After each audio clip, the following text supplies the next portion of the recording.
महाराज जी, मैं फौज में एक अधिकारी हूँ।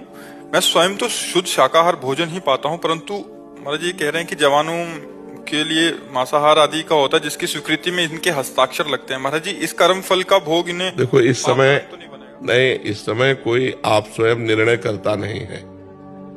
आप एक राजकीय विभाग, जो सेना विभाग है, उसमें आप सेवा में हो, तो उसमें पाप देखने की बात नहीं है, उसमें कर्तव्य देखने की बात।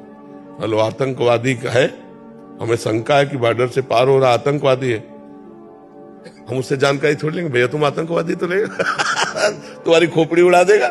नहीं उड़ा देगा। वो तो शंका पे गोली मार दी जाएगी, नहीं मारी जाएगी, तो उसको पाप नहीं लगेगा, क्योंकि वो राजकीय विभाग में खड़ा हुआ है, वो अपने देश की रक्षा के लिए खड़ा हुआ है।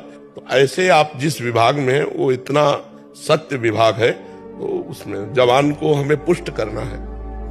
अब अलग अलग जवान है, कोई राजसिक है, कोई तामसिक है, कोई सात्विक है।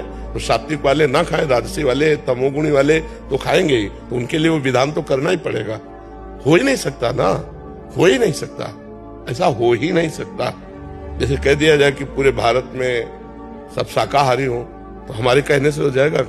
जो तमोगुणी स्वभाव के हैं वो भगवान की भी बात नहीं मानेंगे, हमारी क्या बात है।